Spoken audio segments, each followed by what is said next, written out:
Slip disc होता क्या है, उसकी वजह क्या है और उसे कैसे प्रिवेंट कर सकते हैं? दो हड्डियों के बीच में एक डिस्क होती है। वो डिस्क का काम ये होता है कि जब हम उठ रहे हैं, बैठ रहे हैं, कूद रहे हैं या स्पोर्ट्स में हैं तो वो लोड भी लेती है और हमारी स्पाइन को फ्लेक्सिबिलिटी भी देती है। कभी कभी क्या होता है कि वो डिस्क या गद्दी फट जाती है कि जितनी देर आप नीचे गर्दन करके अपना मोबाइल देखते हैं उतनी देर आपके नेक पे प्रेशर बढ़ता जाता है। कोई दवाई नहीं, कोई फिजियोथेरेपी नहीं, सिर्फ 10 मिनट नेक की एक्सरसाइजेस। अब ये कौन सी एक्सरसाइज होंगी? तो बच्चों में भी कई बार देखते हैं कि कमर में दर्द हो रहा है। जो स्कूल का बैग है उसका जो वेट है, वजन होता है, वो भी एक रीजन है क्या? काफ़ी बच्चे क्या करते हैं, बैग को टांग लेते हैं एक कंधे पे। तो क्या होता है, कंधे पे अनइक्वल प्रेशर आने की वजह से कंधा ऊपर नीचे हो जाता है। आपके हिसाब से कितने इंच का तकिया होना चाहिए? तकिया इतना मोटा होना चाहिए जो कि आपके शोल्डर की ब्रेथ के बराबर हो। बेस्ट इज जब आप करवट लेके सो रहे हैं और आपने अपने घुटने मोड़े में। ये वो पोजीशन है जिसमें आपकी लोअर बैक पे सबसे कम प्रेशर होता है। जब हम बिल्कुल फ्लैट पहनते हैं उससे क्या होता है, प्रेशर पॉइंट्स जो पैर में हैं उन पे लोड ज़्यादा आता है। That is also not good. तो अगर आप ज़्यादा हाई पहन रहे हैं, बैक पेन को इन्वाइट कर रहे हैं। अगर आप बिल्कुल फ्लैट पहन रहे हैं तो आप फुट पेन को इन्वाइट कर रहे हैं। तो ऊंची गाड़ी हो, सीट अच्छे से आप बैक कर लें and use a automatic vehicle, क्योंकि बार बार क्लच ब्रेक से भी स्पाइन पे लोड आता है। आपको ऐसे स्ट्रेट नहीं बैठना चाहिए, वो आपको प्रॉब्लम कर सकता है। Sitting straight is actually not recommended for long period.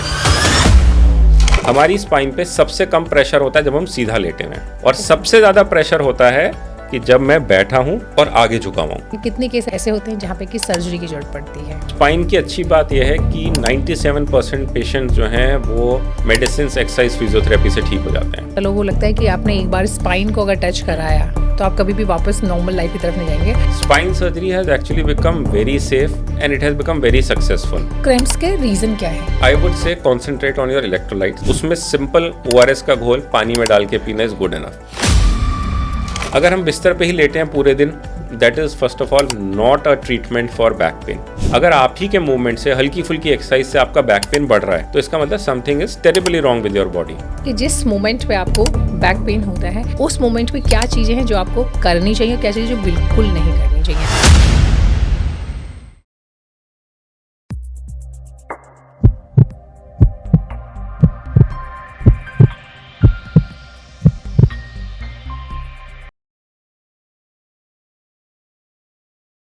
एक वक्त था जबकि कमर दर्द या फिर गर्दन के दर्द को बढ़ती उम्र की प्रॉब्लम समझा जाता था, लेकिन दिक्कत यह है कि वक्त के साथ ये हमारे न सिर्फ यूथ को परेशान कर रही हैं बल्कि कई बार छोटे बच्चों में भी इस तरह की प्रॉब्लम देखने और सुनने को मिलती हैं।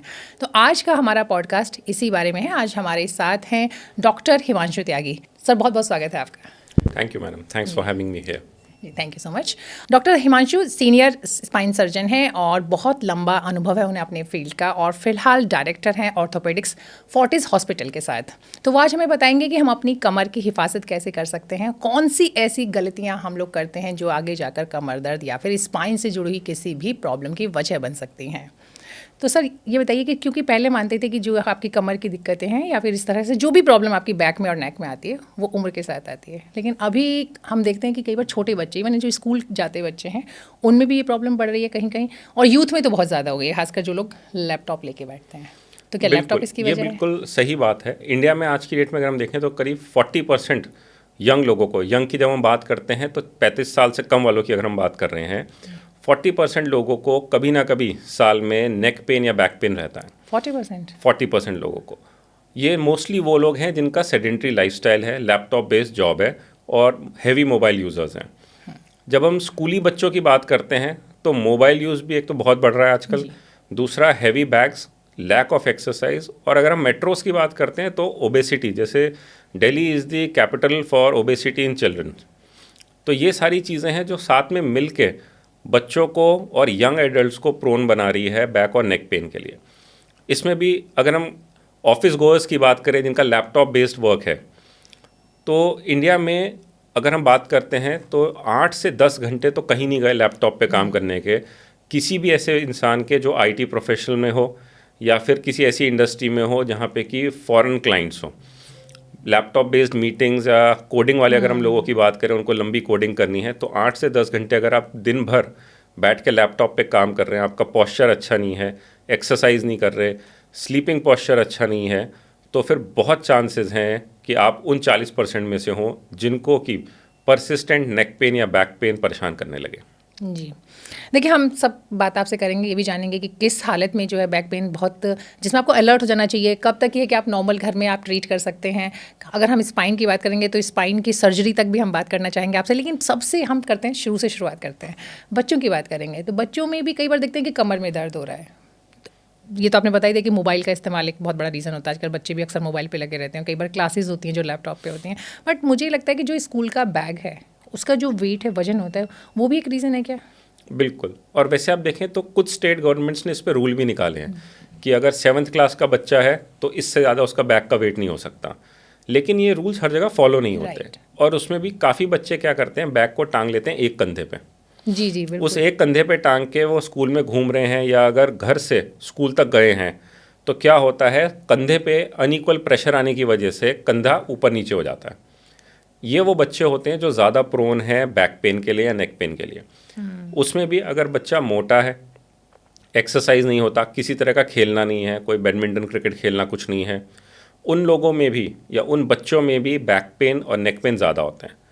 जो सबसे बड़ा फैक्टर आजकल हम लेबोरेटरी वाइज देख रहे हैं हॉस्पिटल्स में, वो ये है कि इंडिया में ऑलमोस्ट 60% बच्चे जो हैं वो विटामिन डी डेफिशिएंट हैं। उससे क्या होता है, अगर बोन्स वीक हैं बचपन से ही, मसल स्ट्रेंथ अच्छी नहीं है, अनइक्वल वेट डिस्ट्रीब्यूशन है मोटे बैग्स की वजह से, तो भी बच्चों में नेक पेन बढ़ता जा रहा है। और अगर बच्चों को हम घर पे सुपरवाइज नहीं करते कि कितने मोबाइल आवर्स हुए, तो उससे भी आजकल देख रहे हैं कि बच्चों का नेक पेन बढ़ता जा रहा है। क्योंकि जितनी देर आप नीचे गर्दन करके अपना मोबाइल देखते हैं उतनी देर आपके नेक पे प्रेशर बढ़ता जाता है। उसमें काफ़ी सारे स्टैटिस्टिक्स भी हैं, जैसे अगर ये मोबाइल है मेरा और मुझे इसको देखना है, अगर मैं सीधा ऐसे ऊपर उठा के इसको देख रहा हूँ मेरी नेक पे प्रेशर कम है। लेकिन अगर मैं नीचे करके कोई लंबा मैसेज टाइप करता हूँ या बहुत देर तक कुछ पढ़ता हूँ, तो जितने डिग्री मेरी गर्दन ज़्यादा मुड़ती है उतने परसेंटेज स्पाइन पे प्रेशर बढ़ता जाता है। तो आमतौर पर ऐसे तो कोई देखता ही नहीं है, सब ऐसे ही देखते हैं। हाँ, हमको आदत है कि हम मोबाइल जब भी देखते हैं लैप में रख के देखते हैं। बट अगर हम स्टैटिस्टिक्स को देखें, हर 10 डिग्री का एंगल जो होता है वो 15% तक हमारी स्पाइन की डिस्क पे प्रेशर बढ़ा देता है। तो अगर मेरे को अपना मोबाइल पूरी गर्दन नीचे करके अपने लैप में रख के देखना है, तो ये आप मान के चलिए कि as compare to the stress on my neck, जब मैं सीधा देख रहा हूँ और जब मैं नीचे देख रहा हूँ, ये 4 गुना तक बढ़ जाता है। 4 गुना का मतलब ये है कि मेरी स्पाइन की डिस्क, जो कि मेरे को बिना किसी सिम्टम के आराम से सर्व कर लेती 60 साल तक, 70 साल तक, जब मैं गर्दन नीचे करके मोबाइल पे रोज़ काम कर रहा हूँ 2 घंटे या लैपटॉप पे भी, तो मेरी स्पाइन जो है 4 गुना ज़्यादा लोड झेल रही है। तो आप खुद ही सोच सकते हैं कि इस लोड से मेरी स्पाइन की डिस्क जो 60 साल तक बिल्कुल बढ़िया चलनी थी, हो सकता है 30 साल या 35 साल तक बढ़िया चले और उसके बाद फिर मेरे को नेक पेन शुरू हो जाए। ओके, तो यही रीज़न है स्पॉन्डिलाइटिस का भी? सबसे उभरता हुआ रीज़न तो यही है जी। इसके सिवा कुछ और चीज़ें रहती हैं। जैसे अगर हम नेक पेन की खास तौर से बात करें, सर्वाइकल स्पॉन्डिलाइटिस एक बड़ा कॉमन वर्ड है जो हम यूज़ करते हैं। बिल्कुल। अगर हम एडल्ट्स की बात करें, लैपटॉप और मोबाइल डेफिनेटली 2 कारण हैं।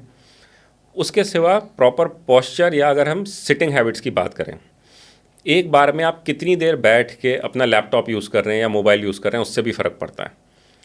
जैसे अगर कोई मीटिंग चल रही है 4 घंटे, अगर सुबह शुरू हुई और लंच टाइम तक चली, आप परसिस्टेंट अपने लैपटॉप के सामने बैठे हैं गर्दन नीचे करके और सारा फोकस अपने लैपटॉप पे लगा के, तो आप ये मान के चलिए उतने 4 घंटे के लिए आपने अपनी स्पाइन को लोड करके रखा खराब पॉस्चर में।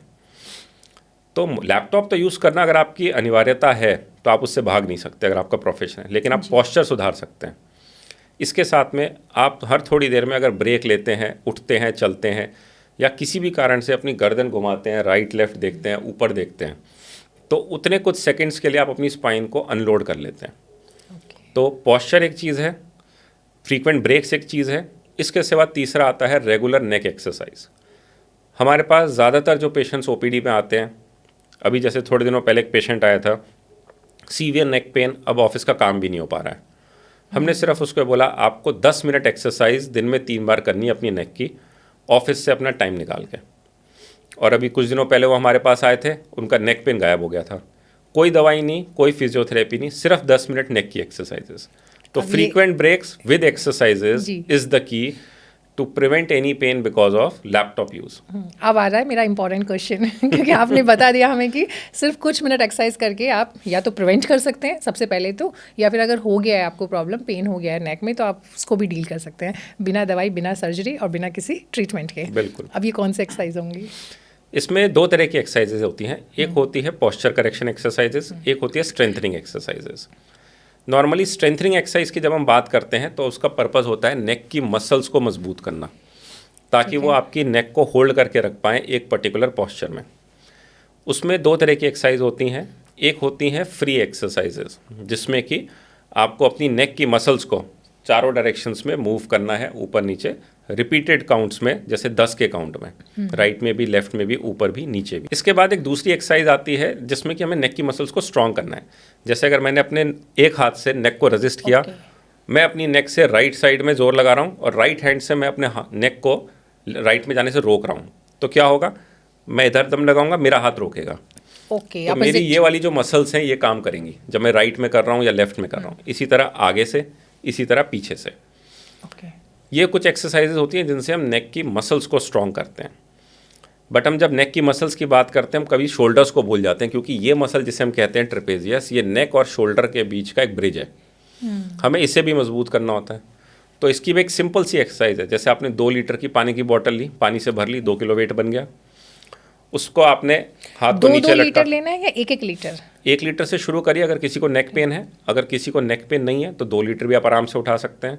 ठीक है। आपने दोनों हाथों में बॉटल पकड़ी और उसके बाद ऐसे कंधों को ऊपर श्रक किया, 10 सेकंड होल्ड किया, फिर छोड़ा।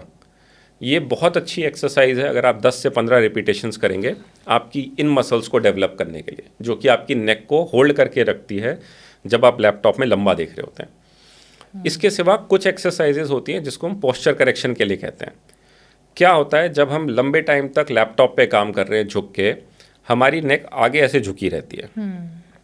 हमारी नेक में जो नॉर्मल कर्वेचर होता है स्पाइन का, उसको हम कहते हैं लॉर्डोसिस। लेकिन वो लोग जो लैपटॉप पे लंबे टाइम तक काम करते हैं, लंबे सालों तक काम करते हैं, जब हम उनका एक्सरे करते हैं तो उसमें लॉर्डोसिस की जगह एक चीज़ बन गई होती है काइफोसिस, जिसका मतलब ये है नॉर्मल कर्वेचर अगर ऐसा होना चाहिए तो काइफोसिस में वो कर्वेचर उल्टा हो जाता है। और ये एक बहुत ही कॉमन चीज़ है जो आजकल हम आईटी प्रोफेशनल्स में देख रहे हैं।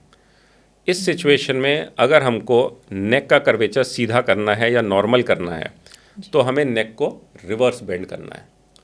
इसमें 2-3 तरीके हैं। अगर आपके पास हाई चेयर है ऑफिस में तो आप थोड़ा सा रिलैक्स होकर ऐसे बैठ जाएं और अपनी गर्दन को पीछे टिका लें। गर्दन को लटकाना नहीं है, टिकाना है, सिर्फ ऐसे कि पीछे गर्दन झुकी रहे।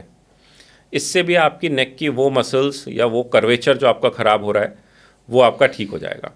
इसके सिवा जब आप घर जाते हैं, अगर आप बहुत मोटा पिलो लगा रहे हैं वो भी आपको एडवाइजेबल नहीं है। थोड़ा सा अगर आप पतला पिलो लगाएं या एक फोल्डेड टॉवल रख लें अपने शोल्डर्स के बीच में और थोड़ी देर सीधा लेट जाएं ताकि आपकी नेक पीछे को रिलैक्स हो जाए, वो भी हेल्प करता है पोस्चर करेक्शन में। तो ये 3 तरह की मेन एक्सरसाइजेज हैं जो हार्डली आपका एक टाइम में 10 मिनट से ज़्यादा नहीं लेंगी। और अगर आप दिन में 2 बार कर लें तो भले आप लैपटॉप यूज़ करते हो, लॉन्ग आईटी करियर हो आपका, आप नेक पेन से बचे रहेंगे। कुछ लोग बहुत 2-2 3-3 तकिए लगा लेते हैं, मोटे मोटे और काफ़ी सॉफ्ट। वहीं कुछ लोग होते हैं जो कि बहुत पतला सा या वो लगाते हैं। तो आपके हिसाब से कितने इंच का तकिया होना चाहिए और सॉफ्ट होना चाहिए, नॉर्मल किस तरह का होना चाहिए आइडियल? तकिया हमेशा आपका सेमी सॉफ्ट होना चाहिए, बहुत हार्ड नहीं। और तकिए का जो रूल है वो ये कि जब आप करवट लेके लेट रहे हैं तब आपका तकिया इतना मोटा होना चाहिए जो कि आपके शोल्डर की ब्रेथ के बराबर हो, ताकि जब आप लेट रहे हैं तो ना आपकी गर्दन लटके और ना ही दूसरी तरफ को टिल्टेड हो। लगभग 2-2.5 इंच। ये हर एक का अलग होता है, इसलिए इसका कोई स्टैंडर्ड आंसर नहीं है। किसी के कंधे मोटे होते हैं, चौड़े होते हैं, तो उन लोगों को थोड़ा मोटा तकिया चाहिए। और उसमें भी ये है कि अगर कोई एक्सरसाइज कर रहा है तो थोड़े टाइम के बाद उसको कंधे की विड्थ बढ़ जाएगी, तो भी उसको मोटे तकिए की ज़रूरत पड़ेगी। तो जब आप करवट लेके सो रहे हैं तब आपको डेफिनेटली तकिया यूज़ करना है, और वो इतना मोटा होना चाहिए कि आपकी गर्दन को सपोर्ट करे करवट लेने के बाद, कि गर्दन लटक ना रही हो। जब आप सीधे लेटे हैं उसमें 2 तरह के तकिए आते हैं। एक वो आता है जो आपकी गर्दन के नीचे के भाग गर्दन के नीचे के भाग में मोटा होता है, जिसको हम सर्वाइकल पिलो भी कहते हैं। जब आप सीधे लेटे हैं कुछ लोगों को उस पर ज़्यादा आराम आता है, ताकि सर आपका ज़्यादा ऊपर ना जाए लेकिन आपकी गर्दन सपोर्टेड रहे। दूसरा जो नॉर्मल पिलो हम घर में यूज़ करते हैं, जो कि सर के भाग से ज़्यादा मोटा होता है और गर्दन के भाग से पतला होता है, क्योंकि उसकी शेप होती है इसी तरह की जो हम नॉर्मल पिलो यूज़ करते हैं। दोनों ही पिलो ठीक है, लेकिन आपको ज़्यादा मोटा नहीं यूज़ करना है जब आप सीधे लेटे हैं। अगर आप सीधे लेटे हैं और ज़्यादा मोटा यूज़ कर रहे हैं तो आपकी गर्दन आगे की तरफ को टिल्टेड रहेगी, जो कि अच्छा नहीं है आपकी गर्दन के पोस्चर के लिए। उससे भी आपका जो नॉर्मल लॉर्डोसिस होता है वो काइफोसिस में कन्वर्ट हो जाता है जब हम मोटा तकिया यूज़ करते हैं, तो that should be avoided. Right अब जब पिलो की बात करेंगे तो फिर गद्दा भी जानना चाहेंगे कि मैट्रेस कैसा होना चाहिए, क्योंकि मैंने इधर देखा कि बहुत सारे लोग ना बड़े सॉफ्ट, हालांकि थोड़े थोड़े लोग अवेयर भी हुए हैं और अब आजकल तो आप देखते हैं कि बहुत सारे लोग मेडिकल के नाम पे भी बहुत सारा कुछ आता है मार्केट में कि ये वाला बैक को सपोर्ट करेगा ही करेगा, तो आइडियली कैसा मैट्रेस होना चाहिए? मैट्रेस में नॉर्मली जो मैं लोगों को रिकमेंड करता हूँ, आजकल ऐसे मैट्रेस आते हैं जो एक तरफ से सॉफ्ट होते हैं और एक तरफ से सेमी हार्ड होते हैं। ओके आइडियली अगर हम स्पाइन की बात करें तो जो सेमी हार्ड वाले तकिए गद्दे होते हैं वो बेस्ट होते हैं। सेमी हार्ड से मतलब ये है कि जब आपने करवट ली, जब आप सीधे लेटे तो वो आपके बॉडी का पॉस्चर भी ले लेते हैं और आपकी बॉडी को धंसने नहीं देते। ख़ास तौर से अगर आप देखें तो अगर हम 5 स्टार होटल्स की बात करें, वो आपको एक्सेसिवली सॉफ्ट वो देते हैं गद्दे, उसमें आप धंस जाते हैं। जब आपको उससे निकलना होता है आपको मेहनत करनी पड़ती है, और आप किसी भी इसी तरह के गद्दे पे अगर सोते हैं 3 से 4 दिन तो आप रियलाइज़ करेंगे 5वें दिन आपकी कमर में अकड़ाहट है। सो बहुत सॉफ्ट गद्दे होना कभी भी अच्छा नहीं है, बहुत हार्ड गद्दे होना वो भी अच्छा नहीं है। जो सेमी रिजिड या सेमी सॉफ्ट वाले होते हैं वो बेस्ट होते हैं, और उसमें भी जो कॉइल वाले होते हैं या जो सपोर्टेड वाले होते हैं कि जो धंसे नहीं over a period of time, जो जिसको आजकल कुछ लोग ऑर्थो मैट्रेसेस के नाम से भी कहते हैं, उनका बेसिक जो डिज़ाइन होता है वो इसी हिसाब से होता है कि आप उसमें धंसेंगे नहीं, वो आपके बॉडी का कर्वेचर ले लेंगे और वो आपके बॉडी के सारे प्रेशर पॉइंट्स को इक्वली सपोर्ट करेंगे। तो इन 3 कंसेप्ट्स पे वो गद्दे बनते हैं। ओके तकिए की बात हो गई, गद्दे की बात हो गई, अब बात करेंगे कि पोजीशन कौन सी होनी चाहिए। बेस्ट पोस्चर फॉर स्लीपिंग, खास तौर से लोअर बैक पेन के लिए बेस्ट इज़ जब आप करवट लेके सो रहे हैं और आपने अपने घुटने मोड़े में। ये वो पोजीशन है जिसमें आपकी लोअर बैक पे सबसे कम प्रेशर होता है। तो जैसे अगर कोई बैक पेन का पेशेंट है, अगर वो पूरी रात बिल्कुल सीधा सोएगा शवासन में, डेफिनेटली उसको बैक पेन बढ़ेगा। लेकिन अगर वो राइट या लेफ़्ट करवट ले ले, अपने घुटनों को मोड़ ले, उस सिचुएशन में जब वो सोता है तो उसकी स्पाइन की मसल्स रिलैक्स होती हैं and he will get up in a better position in the morning और पेन नहीं बढ़ेगा। तो सारे बैक पेन के पेशेंट्स को हम कहते हैं सेमी हार्ड या सेमी रिजिड आपको गद्दा यूज़ करना है। लैटरल पोजीशन कहते हैं, साइड में सोने वाली पोजीशन को लैटरल पोजीशन कहते हैं। उस पोजीशन में सोना है, घुटने थोड़े से मोड़ लेने हैं और आपका पिलो उतना मोटा होना चाहिए कि जब आप साइड में सो रहे हैं तो आपकी गर्दन को सपोर्ट करें। जी तो ये पेन वाले पेशेंट को आप बता रहे हैं, जिनको पेन नहीं है उनके लिए भी, क्योंकि पूरी रात सीधा कोई भी नहीं सो सकता, इट इज़ प्रैक्टिकली इम्पॉसिबल। और भगवान ने हमारा सिस्टम भी इसी हिसाब से बनाया है कि अगर आप पूरी रात सीधा सोने की भी कोशिश करेंगे, 1 या 1.5 घंटे बाद आपकी बॉडी खुद ही मांगेगी कि आप साइड पोजीशन में टर्न हो जाएं ताकि आपके प्रेशर पॉइंट्स चेंज हों। राइट इसमें एक और चीज़ आती है डॉक्टर, वो आता है टेम्परेचर, क्योंकि आप क्या कहते हैं सब लोग एसी के अंदर सोते हैं और बहुत कम टेम्परेचर कर लेते हैं, कोई 18 कोई 20 करके फिर मोटे मोटे ब्लैंकेट लेकर के सो रहे होते हैं। तो क्या टेम्परेचर भी हमारे शरीर में अलग अलग हिस्सों में पेन की वजह बनता है? टेम्परेचर का रोल आता है खास तौर से उन पेशेंट्स में जो बड़ी उम्र के हैं या जिनको इन्फ्लेमेटरी डिसऑर्डर है या जिनको एग्जिस्टिंग मसल प्रॉब्लम्स हैं। अगर कोई 20 साल का लड़का है जिसे कोई दिक्कत नहीं है, वो कमरा ठंडा करके चादर ओढ़ के या कंबल ओढ़ के सो रहा है, उसे कुछ नहीं होगा। लेकिन अगर किसी को बैक पेन है या किसी को इन्फ्लेमेटरी पेन है जैसे रूमेटॉइड अर्थराइटिस, एंकलोजिंग स्पॉन्डिलाइटिस, वो लोग अगर ठंडे कमरे में सोएंगे तो वो सुबह उठेंगे पूरा शरीर अकड़ा हुआ होगा, मसल्स पेन कर रही होंगी। टेम्परेचर का रोल डेफिनेटली है, लेकिन क्या है, एक साउंड स्लीप के लिए आपकी बॉडी का टेम्परेचर या जिस सराउंडिंग में आप सो रहे हैं अगर वो थोड़ा ठंडा रहे तो आपको नींद बेटर आती है। अगर आप गर्मी में सोने की कोशिश करेंगे you might not feel comfortable. तो अगर हम साउंड स्लीप की बात करें और आपका रेस्पिरेशन रेट कम हो, नींद ना टूटे, हार्ट रेट आपका रिलैक्स स्टेट में जाए, उसके लिए कमरा थोड़ा ठंडा होना ज़रूरी है, लेकिन बहुत ठंडा होना सबके लिए रिकमेंडेड नहीं है। जी एग्री, मतलब मेरा क्वेश्चन वही था कि नॉर्मली 25 के आसपास या 22-23 भी अगर आप रखते हैं तो वो ठीक है, लेकिन लोग 17-18 पर ले जाते हैं। अगर आप एक कंफर्टेबल टेम्परेचर रखते हैं, तो normally 24 is what we recommend. जी 24 इज़ आइडियल कि जिसमें आप सोएंगे, आपको पसीने भी नहीं आएंगे, आप एक पतली चादर ले लेंगे, कंफर्टेबल नींद भी आएगी और आपकी मसल्स में भी स्टिफनेस नहीं बढ़ेगी। बहुत बढ़िया। देखिए सोने की बात तो हो गई, लेकिन उससे पहले हम जानेंगे पॉस्चर। आपने अभी जिक्र किया था कि पॉस्चर जो है वो बहुत बड़ा वजह होती है, बहुत बड़ी वजह होती है। तो पॉस्चर में हम किन चीज़ों का ध्यान रखना चाहिए रूटीन में? मैं कहीं पर पढ़ रही थी कि जैसे पहले हम कहते थे कि आपको ऐसे बैठना चाहिए, स्ट्रेट ये होना चाहिए, लेकिन कहीं पे मैंने पढ़ा था कि, या शायद आई थिंक कोई पॉडकास्ट में ही देखा था, उसमें ये था कि नहीं, आपको ऐसे स्ट्रेट नहीं बैठना चाहिए, वो आपको प्रॉब्लम कर सकता है। अब बेटर तो आप ही बता पाएंगे कि sitting straight is actually not recommended for long periods. जो आजकल हम बेस्ट चेयर्स की बात करते हैं या सिटिंग पॉस्चर की बात करते हैं, वो ऐसा है कि जब हम बैठे हैं हमारे नीज़ 90 डिग्री होने चाहिए, हमारे हिप्स 90 to 110 डिग्रीज होने चाहिए और नेक हमारी स्ट्रेट होनी चाहिए। अब मैं आपको इसको समझाता हूँ पार्ट्स में तोड़ तोड़ के। इसका मतलब ये है कि जब आप बैठे हैं, जब आपके नीज़ आप मोड़ के बैठते हैं, it is the most comfortable position for your knee as well as for your pelvis muscles.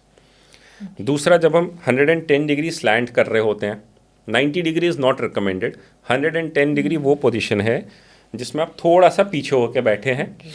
उसमें आपकी स्पाइन जो है मैक्सिमली रिलैक्स्ड होती है और आपके स्पाइन की डिस्क जो है उनसे लोड कम हो जाता है। एंड व्हेन वी से 90 डिग्री फॉर द नेक, इसका मतलब ये है कि आप सीधे देख के बात करें। 90 डिग्री वो पोजीशन है नेक की जिसमें कि सबसे कम प्रेशर आता है हमारी डिस्क पे। उसके सिवा कोई भी पोजीशन, जैसे अगर मेरे को नीचे कुछ देखना है, उसमें प्रेशर पड़ता है। इसके सिवा जो लोग बैक पेन के मरीज़ हैं, उनको हम कहते हैं कि जब आप बैठे हैं आपको ऐसी चेयर यूज़ करनी है जिसमें आर्म रेस्ट हो। आर्म रेस्ट वाली चेयर से फ़ायदा ये होता है, जैसे अगर मेरी अभी मैं बैठा हूँ, एल्बोज टिकी हुई हैं, तो मेरी बैक से प्रेशर कम हो गया क्योंकि एल्बोज टिकी हैं। अगर बिना आर्म रेस्ट की मैं चेयर पे बैठ रहा हूँ तो मेरे को आर्म्स ऐसे करके बैठनी पड़ेंगी, they will be hanging from my body and the entire load would come on my spine. तो बैक पेन के मरीज़ों को हम खास तौर से कहते हैं आर्म रेस्ट वाली ही चेयर आपको यूज़ करनी है। बैक स्लैंट 110 डिग्री होना चाहिए।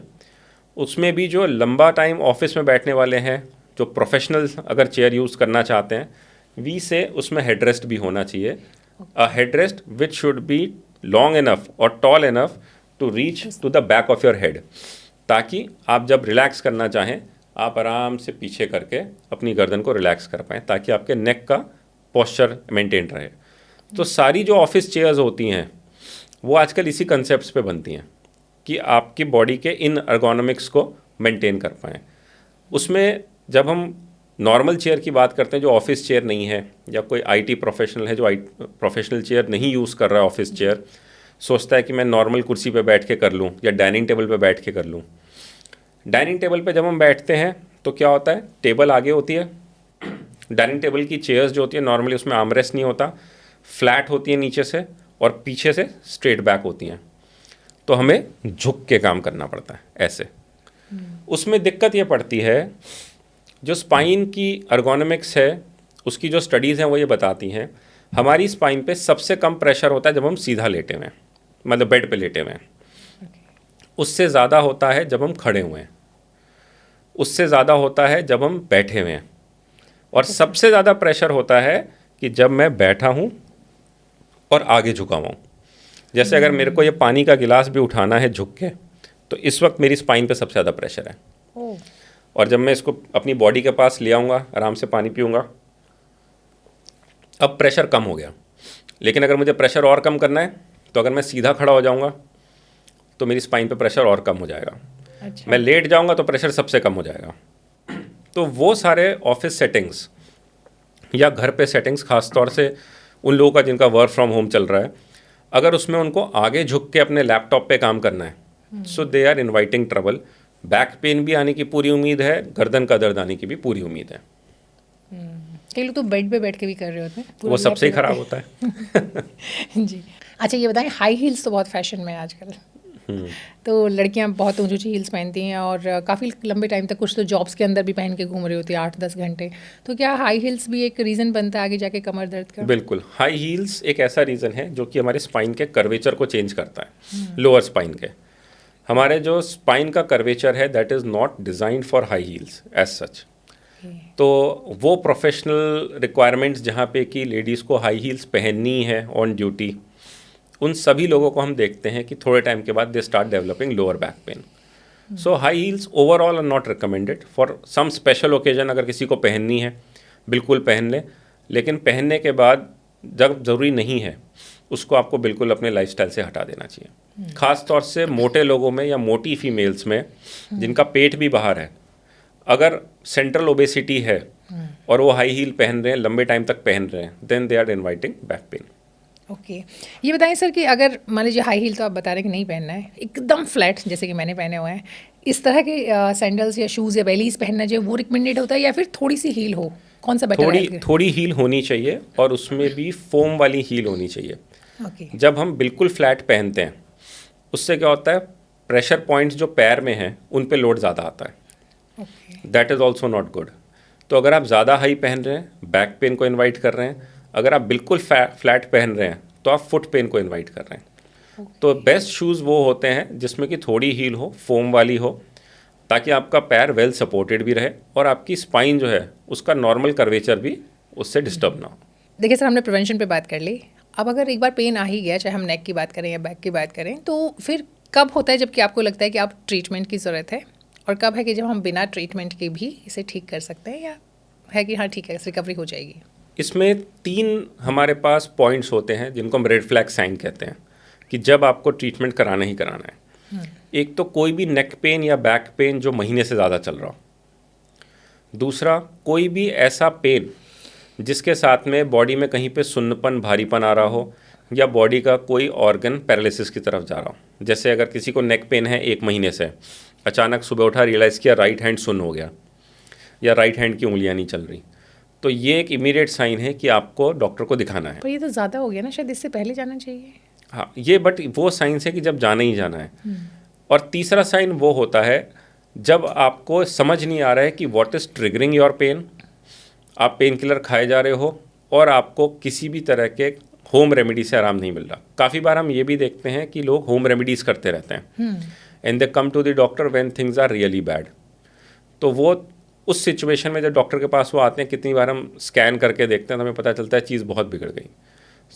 सबसे पहला तो ये है कि अगर कोई भी पेन आपका महीने से ज़्यादा चल रहा है, आपको रीज़न समझ नहीं आ रहा, आपने घर में अपने सारे फैक्टर्स मॉडिफाई करके देख लिए, या आपकी पेन किलर पे डिपेंडेंसी है, या फिर अगर आपके हाथ में या पैर में बॉडी के किसी पार्ट में सुन्नपन, भारीपन, टिंगलिंग या फिर मूवमेंट कम हो रहा है, तो आपको डेफिनेटली डॉक्टर को मिलना ही मिलना है. जी. तो ये जो आपने रेमेडीज़ की बात की थी, ये आपके हिसाब से कैसे कैसे पेशेंट आपके पास आते हैं? अगर कुछ ऐसे जो आपको लगता है कि अरे भाई ये तो बताने वाली बात है कि ऐसा भी होता है, तो वो आप ज़रूर बताएं हमें. हाँ, अभी थोड़े दिनों पहले एक पेशेंट था, वो पढ़ाई कर रहे थे अपने किसी कोर्स के लिए.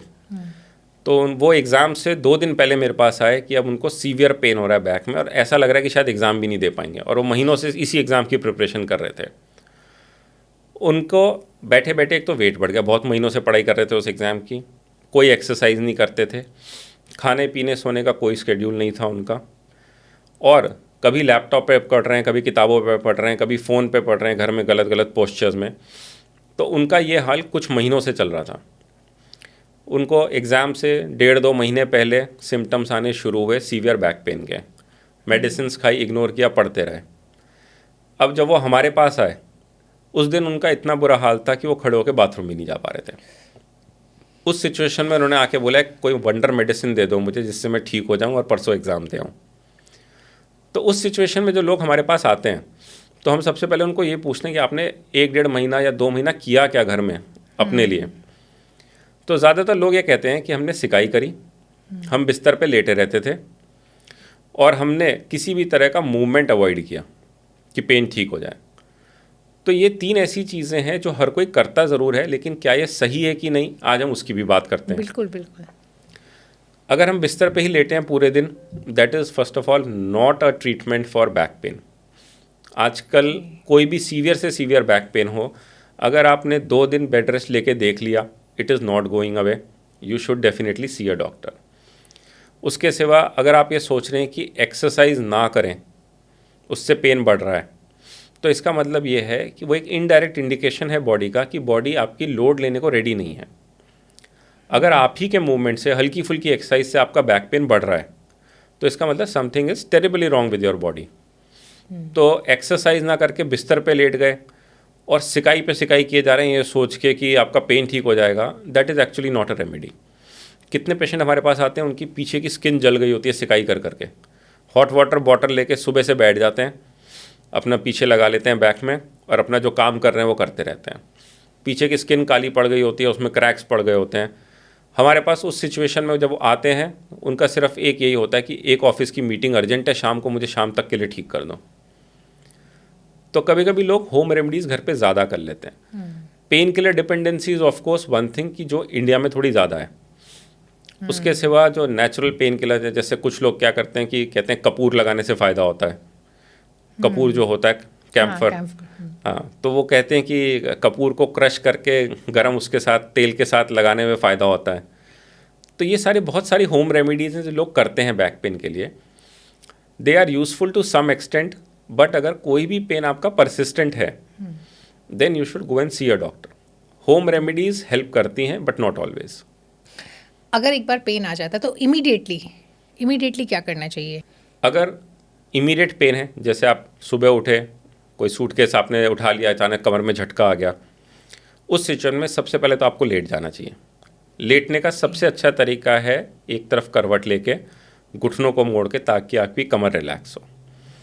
एक्यूट पेन के लिए आपको कमर में आप सिकाई कर सकते हैं, और उसके बाद आपको अगर घर में कोई पेन मेडिसिन अवेलेबल है to relieve that immediate pain, आप वो ले सकते हैं अगर आपकी किडनी लीवर नॉर्मल है। उसके बाद give it some rest for 40-45 minutes. अगर एक मसल क्रैम्प ही है, हो सकता है आपका आधे घंटे में वो कम हो जाए, you are again able to stand and walk. अगर आपके वो हाल नहीं है, अगर आपके घर में कोई कपड़ा है या कोई ऐसी चीज़ है जिसको आप बांध के अपने आप को कंफर्टेबल कर सकते हैं कमर में, बहुत टाइट नहीं बांधना है, बट अगर आप अपने आप को कंफर्टेबल कर सकते हैं, बेल्ट लगा सकते हैं, बेल्ट अगर है घर में वो लगा सकते हैं, एलएस बेल्ट कहते हैं उसको, इवन दैट हेल्प्स। उसके बाद आपको 3 तरह की एक्टिविटीज़ नहीं करनी, आगे झुकने वाली, सामान उठाने वाली और सीढ़ी चढ़ने वाली। आप अगर 45 मिनट्स के रेस्ट के बाद, सिकाई के बाद, पेन किलर के बाद कंफर्टेबल हैं घर में, तो आप उठिए, वॉक करिए। उठने का भी जो तरीका होता है उसको हम कहते हैं रोल, सिट एंड स्टैंड। इसका मतलब ये हुआ, आप जब उठ रहे हैं तो सीधा बिस्तर से सीधा उठने की कोशिश ना करें, रोल करके एक तरफ को हो, फिर अपने दोनों पैरों को बिस्तर से नीचे छोड़ें, फिर हाथ के सहारे से पहले बैठें और फिर आप उठें। क्योंकि ज़्यादातर लोग जिनको कमर दर्द है, जब वो बिस्तर से सीधा उठने की कोशिश करते हैं उसमें वो अपना कमर दर्द बढ़ा लेते हैं। तो रोल, सिट, स्टैंड, ये जो रूल है ये सबके लिए है, उनको कि जिनको एक्यूट बैक पेन है या कभी रहा है या क्रोनिक बैक पेन रहता है। तो जब आपने चारों चीज़ें कर ली, उसके बाद अगर आप कंफर्टेबल हैं then you go and meet a doctor, अगर आपका पेन परसिस्टेंट रहता है तो। जी, सिकाई गर्म करनी है या ठंडी? कमर के दर्द में या गर्दन के एक्यूट पेन में गर्म करनी है। वैसे अगर आपको कभी चोट लगे तो फिर बर्फ़ की सिकाई होती है या बर्फ़ लगाना होता है। जैसे अगर आप देखें क्रिकेटर्स हैं, क्रिकेट फील्ड में बॉल लगी, दर्द हो गया, उनको बर्फ़ लगानी होती है। तो अगर कोई चोट है, ताज़ी चोट है, तो उस पर आपको बर्फ़ हमेशा लगानी चाहिए। ओके। अच्छा, अभी आपने उठने की बात की, तो ये तो आपने बताया कि अगर पेन है आपको तब आपको साइड करके और ऐसे सपोर्ट करके उठना है। नॉर्मल जब पेन नहीं तब भी शायद ऐसे ही उठना बेटर होता है। कई लोग सीधा ही उठते हैं और फिर बाद में कई बार आई थिंक ये पेन कर सकता है। सीधा उठना कभी भी रिकमेंडेड नहीं है, लेकिन फिर भी क्या है, वो लोग जिनको बैक पेन नहीं है they can afford to get up straight. लेकिन जिनको बैक पेन है या जो प्रोन है, उनको हमेशा रोल, सिट, स्टैंड, इन 3 स्टेप्स में ही उठना चाहिए। देखिए, एक और चीज़ थी जो मैं मिस कर गई अपनी बातचीत में, वो तो जब हम लोग बात कर रहे थे कि किस तरीके से हम लोग मोबाइल और लैपटॉप जो है वो बहुत ज़्यादा हमारी लाइफ के अंदर घुस गया, और गर्दन दर्द की बात करें, कमर दर्द, वो भी इसकी वजह बनता है। अक्सर लोग सुबह सुबह उठ के टॉयलेट में मोबाइल लेके चले जाते हैं। या thanks to cheap internet in India ये हो रहा है। जी जी। उसमें भी क्या है, सबसे बड़ा जो प्रॉब्लम पड़ता है, जब आप अगर टॉयलेट चेयर को यूज़ कर रहे हैं और उसमें आप मोबाइल लेके चले गए, सपोजिंग आपको पता नहीं चला आधा घंटा कब निकल गया या पौन घंटा। बाथरूम में इनवेरिएबली जो पोस्चर है वो हमारा ऐसा है कि if we are sitting on the pot और अब मोबाइल यूज़ कर रहे हैं तो हम ऐसे यूज़ कर सकते हैं, आगे झुक के, और कोई तरीका ही नहीं है। बिल्कुल। हम आगे झुक के कर रहे हैं, हमारे आर्म्स जो है वो पैरों पे रेस्ट कर रहे हैं और हम झुक के बैठे हुए हैं फॉर गुड से हाफ एन आवर और सो। तो जब हम आगे झुक के बैठ रहे हैं, इट इज़ द पोजीशन जिसमें कि हमारे स्पाइन की डिस्क पे सबसे ज़्यादा प्रेशर आता है। तो वो लोग जो लंबा मोबाइल यूज़ करते हैं, ख़ास तौर से बाथरूम में, वो जब झुक के कर रहे होते हैं, कुछ सालों के बाद invariably they start getting back pain. So this is actually becoming very common in India. उन कंट्रीज़ में जहाँ पे कि लोग मोबाइल का इतना यूज़ नहीं करते या इंटरनेट इतना चीप नहीं है, वहाँ पे प्रॉब्लम फिर भी कम है। लेकिन इंडिया में इस एक आदत की वजह से भी बहुत लोगों का बैक पेन बढ़ रहा है। चलिए, आपने ये तो हमें बताया कि अब जब आपको एक बार पेन आ जाता है तो आपको इमीडिएटली क्या करना है, लेकिन ये बताइए कि कितने मामले आपके पास ऐसे आते हैं जहाँ पे कि आपको लगता है कि नेक पेन, क्योंकि हम दोनों पे बात करना चाहेंगे, पहले हम स्पॉन्डिलाइटिस की बात करेंगे उसको, और दूसरा हम फिर बैक पे भी जाना चाहेंगे। कितने केस ऐसे होते हैं जहाँ पे कि सर्जरी की ज़रूरत पड़ती है? सर्जरी वाले केसेस अगर हम देखें तो 3% से कम होते हैं। अच्छा। स्पाइन की अच्छी बात यह है कि 97% पेशेंट जो हैं वो मेडिसिन, एक्सरसाइज, फिजियोथेरेपी से ठीक हो जाते हैं। 3% से कम लोग हैं जिनको एक्चुअली स्पाइन में सर्जरी की ज़रूरत पड़ती है, और मोस्टली ये वो लोग होते हैं जिनकी की नर्व प्रेस हो रही होती है। अगर हम पेन की बात करते हैं, जैसे नेक पेन या back pain, you will be surprised अगर कोई वेट कम कर ले, रेगुलर एक्सरसाइज करे, पोस्चर अच्छा रखे, स्लीपिंग पोस्चर, सिटिंग पोस्चर दोनों, तो ज़्यादातर लोग अपने बैक पेन को, नेक पेन को हरा देते हैं। लेकिन जिनकी नर्व्स दबने लगती हैं, जैसे अगर हाथ में नर्व दब गई, सीवियर पेन आने लगा, या सेंसेशंस कम हो गए, या फिर अगर पावर कम हो रही है हाथ की, उन सिचुएशंस में हमको सर्जरी की ज़रूरत पड़ती है। कभी कभी लोग बहुत ही लेट आते हैं, जैसे कि मैं आपको एक पेशेंट का बताता हूँ, उसमें हाथ की सेंसेशंस कम हो गई थी, उसको गर्म ठंडा पता चलना कम हो गया था। वो हाथ में या उंगलियों में बर्न्स लेके आया हमारे पास, जैसे गर्म चाय को पकड़ लेते हैं, पता नहीं चलता। हाँ, तो वो उस सिचुएशन में आया। हमने उसको पूछा, आपको चलो सेंसेशन कम है या नेक में प्रॉब्लम है, लेकिन ये क्या निशान है? कहते गर्म चाय पकड़ता था मैं सुबह स्टील के कप में, कहते इतना पता ही नहीं चलता था, और राइट हैंडर था वो, तो उसकी उंगलियां भी यहाँ से आगे से जली जली सी थी। तो इसलिए कुछ सिचुएशंस ऐसी होती हैं कि जहाँ हमको तुरंत डॉक्टर के पास जाना चाहिए, जैसे सेंसेशन कम हो गई या हाथ में पैरालिसिस के लक्षण हैं, वो सिचुएशंस हैं जहाँ हम सर्जरी एडवाइस करते हैं। बट उसमें भी ज़्यादातर सिचुएशंस में जहाँ पे कि नर्व पे प्रेशर है लेकिन सेंसेशन ठीक है, पावर ठीक है, हमें सर्जरी की ज़रूरत नहीं पड़ती। तब हम पेशेंट को कहते हैं लाइफस्टाइल आप सुधारो, शॉर्ट टर्म के लिए हम मेडिसिन दे रहे हैं, फिजियोथेरेपी आपको करानी है, और आप बिना सर्जरी के ठीक हो सकते हैं। जी। अगर हम सिर्फ स्पॉन्डिलाइटिस की बात करें तो वहाँ पर कभी सर्जरी की जरूरत पड़ती है? नेक पेन के लिए हम रेयरली कभी सर्जरी करते हैं। जो मेडिकल प्रैक्टिस है या मेडिकल टेक्स्ट बुक्स हैं वो ज़्यादा ये कहती है सिर्फ नर्व रिलेटेड सिम्टम्स के लिए आपको नेक में सर्जरी करके बेनिफिट ज़्यादा होगा। अगर किसी को नेक पेन के लिए हम ऑपरेट कर रहे हैं तो उस सिचुएशन में कारण अलग होता है। जैसे अगर किसी को इन्फेक्शन है या कोई फ्रैक्चर हो गया या कोई ट्यूमर है, उन सिचुएशंस में हम ऑपरेट करते हैं फॉर नेक पेन ऑल्सो। अगर जैसे ट्यूमर निकालना है या इन्फेक्शन है, इन्फेक्शन को इरेडिकेट करना है तब। बट अगर हम आपकी और अपनी नॉर्मल लोगों की बात करें जो आईटी प्रोफेशनल्स हैं, उनको नेक पेन है, तो ऑलमोस्ट कभी भी हमें सिर्फ नेक पेन के लिए सर्जरी करने की ज़रूरत नहीं पड़ती। अगर पेशेंट इतना अक्लमंद है कि हमारे बताए हुए इंस्ट्रक्शंस फॉलो कर ले, पोस्चर अच्छा कर ले, एक्सरसाइज अच्छी कर ले, पिलो प्रॉपर लगाए, तो हमें सर्जरी की ज़रूरत बहुत ही कम पड़ती है। जी। और अगर हम बैक की बात करें तो बैक में ना एक चीज़ बहुत जो लोग मतलब मिसकंसेप्शन ही है प्रॉब्ली, जो मुझे समझ में आता है, लेकिन लोग कहते हैं कि अगर आपको एक बार स्पाइन में प्रॉब्लम हो गई तो एक तो स्पाइन की प्रॉब्लम लौट के आती है। तो ये तो आई थिंक सही है। एक्चुअली ये सही नहीं है जी। बट ऐसा है, अगर किसी को बैक पेन हुआ और उसके बाद उसने अपना ध्यान रखा तो ऐसा नहीं कि प्रॉब्लम लौट के आएगी। जी। अनफॉर्चुनेट पार्ट ये है कि जब हम ठीक हो जाते हैं, एक बार बैक पेन से बाहर आ जाते हैं, भूल जाते हैं, उसके बाद हम एक्सरसाइज भी भूल जाते हैं, पोस्चर भी भूल जाते हैं, सोफे पे बैठते हैं, आराम से टीवी देख रहे होते हैं, तो फिर हम उस लाइफस्टाइल में चले जाते हैं कि हम दोबारा बैक पेन को इनवाइट कर लेते हैं। बट ज़्यादातर लोग, अगर आप देखें, अगर हम जैसे आजकल के दिल्ली या डेवलप्ड मेट्रोज़ की बात करें इंडिया के, हम बैक पेन से निकले और हम ये भूल जाते हैं कि हमें कभी था भी, क्योंकि लाइफ इतनी हेक्टिव है, फास्ट पेस है। हम सोचते हैं एक्सरसाइज के लिए टाइम नहीं निकल पाया, चलो कोई बात नहीं, कल कर लेंगे, तो वो कल कभी आता नहीं है। जी जी बिल्कुल। और जब सर्जरी होती है तो ये फिर अगेन बहुत बड़ा कंसर्न होता है, लोगों को लगता है कि आपने एक बार स्पाइन को अगर टच कराया तो आप कभी भी वापस नॉर्मल लाइफ की तरफ नहीं जाएंगे, आप हमेशा के लिए आपका कुछ गड़बड़ हो जाएगा, ऐसा होता है? ऐसा नहीं है। स्पाइन सर्जरी आज की डेट में बहुत सेफ है।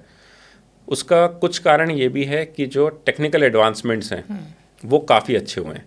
जैसे पिछले कुछ सालों में आप देखें तो हमारे पास अब सर्जरी के दौरान नर्व को मॉनिटर करने की फैसिलिटीज़ हैं, या रोबोटिक स्पाइन सर्जरीज़ है, या नेविगेशनल स्पाइन सर्जरीज़ हैं, 3D रिकन्स्ट्रक्शन मॉडल्स हमारे पास हैं. Spine surgery has actually become very safe and it has become very successful. But again I would say surgery की ज़रूरत 3% से कम केसेस में ही पड़ती है. लेकिन अगर किसी को ज़रूरत पड़ती है तो उसको आपको घबराने की ज़रूरत नहीं है, क्योंकि आज की डेट में जितनी सक्सेसफुल स्पाइन सर्जरी है इतनी आज से पहले कभी नहीं थी. अब मैं जानना चाहूँगी स्लिप डिस्क, जो आम लोगों को समझ में आता है कि स्लिप डिस्क होता क्या है, उसकी वजह क्या है और उसे कैसे प्रिवेंट कर सकते हैं. स्लिप डिस्क एक बहुत ही कॉमन प्रॉब्लम है आज की डेट में. स्लिप डिस्क एक बड़ा वेग टर्म है जो हर कोई लेमन यूज़ करता है for spine problem. Slip disc का मतलब ये है हमारे स्पाइन के जैसे जो वर्टिब्रा होते हैं, मणके हम जिन्हें कहते हैं, अगर हम लोअर स्पाइन की बात करें तो L1, L2, L3, L4, L5, हर हड्डी के बीच में भगवान ने एक गद्दी बनाई है जिसको हम डिस्क कहते हैं. मतलब दो हड्डियों के बीच में एक डिस्क होती है. वो डिस्क का काम ये होता है कि जब हम उठ रहे हैं, बैठ रहे हैं, कूद रहे हैं या स्पोर्ट्स में हैं तो वो लोड भी लेती है और हमारी स्पाइन को फ्लेक्सिबिलिटी भी देती है. कभी कभी क्या होता है कि वो डिस्क या गद्दी फट जाती है. जैसे अगर हम मान लें एक टायर है हमारी हड्डियों के बीच में, वो टायर जब बाहर से उसकी लेयर फट गई तो क्या होगा, अंदर जो ट्यूब है वो बाहर निकल आएगी, सिंपल भाषा में. तो वो जो ट्यूब बाहर निकल जाती है, ऐसा ही हमारी स्पाइन में भी होता है. अगर बाहर से स्पाइन की डिस्क की लेयर फट जाती है तो उसके अंदर जो चीज़ होता है, जेली जैसा एक मटेरियल होता है, वो बाहर की तरफ आ जाता है. जब वो बाहर आ जाता है तो वो बाहर की जो नर्व्स होती हैं उसको इरिटेट करने लगता है. तो सिंपल भाषा में स्लिप डिस्क एक ऐसी चीज़ है कि जब गद्दी हमारी हड्डियों के बीच वाली फट जाती है और उसके अंदर की जेली बाहर निकल आती है. तो ऐसा किस वजह से होता है? नॉर्मली क्या होता है, वो बहुत मजबूत होती है जी. आराम से टूटती नहीं है, फटती नहीं है, लेकिन उसको सपोर्ट करने के लिए भगवान ने बनाई होती है मसल्स आजू बाजू. हमारी स्पाइन 3 चीज़ों से बनी है, एक हड्डी, एक डिस्क और मसल्स. हड्डी यंग एज में मजबूत होती है, डिस्क और मसल्स मिलके साथ में काम चलाती है पूरी ज़िंदगी. लेकिन अगर किसी की मसल्स वीक हैं, जैसे अगर सिटिंग जॉब है या मोटापा है, एक्सरसाइज नहीं करते, पोस्चर अच्छा नहीं है, इन सारी चीज़ों से मसल्स वीक होती हैं, तो ज़्यादा लोड आता है डिस्क पे. और अगर हम कोई एक्सरसाइज करने गए जहाँ पे कि ज़रूरत से ज़्यादा लोड आ गया हमारी डिस्क पे, तो कभी कभी ये फट जाती है. तो जो बाहर निकलने का कारण है मोस्टली ऐसा है कि हमारी अपनी ही गलती होती है. अगर हमारी मसल स्ट्रांग नहीं है या हम ज़रूरत से ज़्यादा स्पाइन को लोड कर रहे हैं गलत पोस्चर में, उस वजह से. आपने बात एक्सरसाइज की तो अब यहाँ पर बहुत इंपॉर्टेंट सवाल आता है कि बहुत सारे लोग जो जिम जाते हैं उनके साथ भी बहुत अक्सर ये देखते हैं कि उनको कोई मसल इंजरी हो गई, कभी उनके नेक में प्रॉब्लम हो गई, कभी बैक का पेन शुरू हो गया. तो जिम जाने वाले लोगों का जो पेन है उसकी वजह क्या होती है? नॉर्मली जिम जाने वालों को जो दिक्कत होती है दैट इज़ बिकॉज ऑफ इधर रॉन्ग टेक्निक या एक्सेसिव वेट. ख़ासतौर से यंग लड़के जो जिम जा रहे हैं, जिनको जोश ज़्यादा है, नॉलेज कम है, या कोई ट्रेनर नहीं है सुपरवाइज करने के लिए, ज़रूरत से ज़्यादा वेट उठा लेते हैं और टेक्निक गलत रखते हैं. अगर हम जैसे टेक्निक की बात करें तो 2 एक्सरसाइजेज हैं जो पर्टिकुलरली बहुत ज़्यादा बैक प्रॉब्लम करती हैं. एक है वेटेड स्क्वाट्स, जिसमें कि हम वज़न के साथ में स्क्वाटिंग करते हैं, जैसे उठक बैठक जैसे सिंपल सेंस में. दूसरी है डेडलिफ्ट जिसमें हम आगे झुक के वेट उठाते हैं. हमारे पास जिम इंजरी वाले जितने पेशेंट आते हैं स्पाइन के, उसमें से 90% इन 2 एक्सरसाइज की वजह से आते हैं. या तो टेक्निक सही नहीं थी, या वेट सही नहीं था, या बॉडी वार्म अप नहीं थी. तो उस सिचुएशन में क्या होता है, जैसे ही इन्होंने गलत टेक्निक से या ज़रूरत से ज़्यादा वेट उठाया, स्पाइन की डिस्क उतना लोड नहीं ले पाती और एकदम से प्रेशर में वो कोलैप्स कर जाती है और जो अंदर की जेली होती है वो बाहर निकल जाती है और स्लिप डिस्क हो जाता है. फिर ये लोग लंबे टाइम के लिए स्पोर्ट्स से या जिम से इनको छुट्टी लेनी पड़ती है जब तक कि वो पूरा रिकवर नहीं होता. तो ये 2 ऐसी एक्सरसाइजेज हैं अच्छी हैं अगर आपको सही से करनी आती है, अगर कोई ट्रेनर आपको सही से सुपरवाइज कर रहा है. नहीं तो ये 2 एक्सरसाइजेज अगर आप जोश में कर रहे हो अपने दोस्तों को देख के जिम में कि अगर तूने 40 किलो उठाया तो मैं 50 उठा के दिखाऊंगा, तब होती है दिक्कत. और काफ़ी लोग हमारे पास जिम इंजरीज से आ रहे हैं. ओके. तो स्लिप डिस्क अगर हो जाता है तो एक तो उसका सिम्टम कैसे होगा, मतलब जो नॉर्मल पेन हो रहा है बैक में किसी और वजह से हो रहा है उस पर भी थोड़ा और बात करेंगे, लेकिन वो पेन और ये स्लिप डिस्क कैसे डिफ्रेंशिएट करेंगे? स्लिप डिस्क नॉर्मली 2 तरह के प्रेजेंटेशंस देती है. एक तो तब जब सिर्फ कमर में दर्द है, जब कोई नर्व नहीं दब रही. दूसरा तब होता है जब नर्व भी दबने लगे। तो अगर किसी को स्लिप डिस्क हुई है, ये हो सकता है कि नर्व ना दब रही हो, उस पेशेंट को सीवियर बैक पेन हो जो कि थोड़े दिनों में कम हो जाए लेकिन पूरी तरह से ठीक ना हो, फिर वो क्रोनिक बैक पेन में बदल जाता है। इसके सिवा अगर नर्व दबने लगती है तो पेशेंट को सिम्टम आते हैं जैसे पैर में दर्द जाना, जिसे हम सैटिका भी कहते हैं जी। साथ में पैर में सुनपन हो सकता है, भारीपन, झुंझुनाहट आना, या कभी कभी पैर में ताकत कम हो जाती है, चलने में लंगड़ाहट आने लगती है। रेयरली कभी सिम्टम ऐसा भी होता है कि मोशन और यूरिन की नर्व्स दब जाती हैं, जिसे कॉर्डा इक्वाना सिंड्रोम कहते हैं। तो पेशेंट का मोशन और यूरिन रुक जाता है, कंट्रोल ही चला जाता है। और इसके सिवा एक लास्ट सिम्टम होता है कि जैसे 100 मीटर चले और राइट वाला पैर थक गया, लेफ्ट ठीक है। तो ये तब होता है, ये 6 सिम्टम्स तब होते हैं कि जब नर्व दबने लगे स्लिप डिस्क की वजह से। जी। तो ये 6 सिम्टम्स वो हैं जो हमको बिना एमआरआई या किसी चीज़ के बता देते हैं कि इस पेशेंट को स्लिप डिस्क हो सकती है और इसकी ये वाली नर्व दब रही है। जी। तो ये ऐसा पॉडकास्ट होने जा रहा है जिसमें हमने शुरुआत की थी गर्दन के दर्द से, जिसमें हमने प्रिवेंशन पे बात की थी, कमर दर्द की बात कर ली, गर्दन के दर्द बात कर ली। अब आपने जिक्र कर दिया सियाटिका का। तो सियाटिका फिर अगेन लोगों को लगता है कि एक बार स्टार्ट हो गया तो ये बहुत मुश्किल होता है इसको क्योर करना। तो आप अगर पास सियाटिका के पेशेंट आते हैं तो उनको आप क्या सलाह देते हैं? Actually you will be surprise, 95% of sciatica patients को कोई सर्जरी की ज़रूरत नहीं होती और ऐसा भी नहीं कि सियाटिका वापस आएगा। अच्छा। लेकिन यह है कि उनको प्रिकॉशंस रखने पड़ते हैं। जैसे सपोजिंग कोई पेशेंट है, यंग एज का है, जिसको सियाटिका का पेन है, हमने एमआरआई किया, हमने देखा L4 L5 में डिस्क निकल गई है जो कि नर्व को दबा रही है। अगर पेशेंट को पैर में कोई कमज़ोरी नहीं है, चलने में कोई दिक्कत नहीं है, सेंसेशंस ठीक हैं, सिर्फ पेन है पैर में, we don't offer any surgery. हम पेशेंट को ये कहते हैं आपको अपना सिटिंग पोस्चर अच्छा रखना है, जैसे जो हमने अभी कुर्सी की बात करी कि कुर्सी कैसी होनी चाहिए। दूसरा, आपको बैक की एक्सरसाइजेस करनी है जिसमें स्पाइन के पीछे की मसल्स की एज वेल एज पेट के मसल्स की, कोर मसल जिसे कहते हैं, उसकी एक्सरसाइज करनी है। आपको सोने का पोस्चर अच्छा रखना है, आगे नहीं झुकना है, भारी सामान नहीं उठाना है। जिम या अगर आप एक्सरसाइज करने जाते हो तो वो एक्सरसाइज नहीं करनी जिसमें कि आपकी स्पाइन लोड हो रही हो बेंडिंग में। तो ये कुछ चीज़ें हैं जो अगर पेशेंट फॉलो कर लेता है तो वो अच्छे से अपनी लाइफ चला लेता है, कोई सर्जरी की ज़रूरत नहीं पड़ती, दवाइयाँ भी छूट जाती हैं। काफ़ी लोग ऐसे होते हैं जिनको लॉन्ग ड्राइविंग होती है।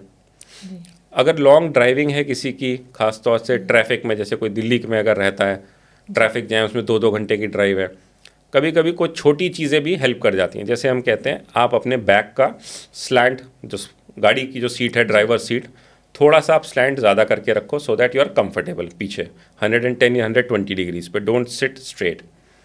इसके सिवा आप ऊंची गाड़ी यूज़ करो। ऊंची गाड़ी का मतलब ये होता है कि जब आप बैठे हो तो आपके पैर मोड़ने की जगह है। कुछ होती हैं गाड़ियाँ जो नीचे होती हैं ज़मीन के पास, जी। वो गाड़ी हम बैक पेन वालों को या सैटिका पेन वालों को मना करते हैं। तो ऊंची गाड़ी हो, सीट अच्छे से आप बैक कर लें and use a automatic vehicle, क्योंकि बार बार क्लच ब्रेक से भी स्पाइन पे लोड आता है। तो छोटी छोटी ये चीज़ें हैं, इनको अगर कोई फॉलो कर लेता है तो सैटिका का पेन भी चला जाता है, बैक पेन भी।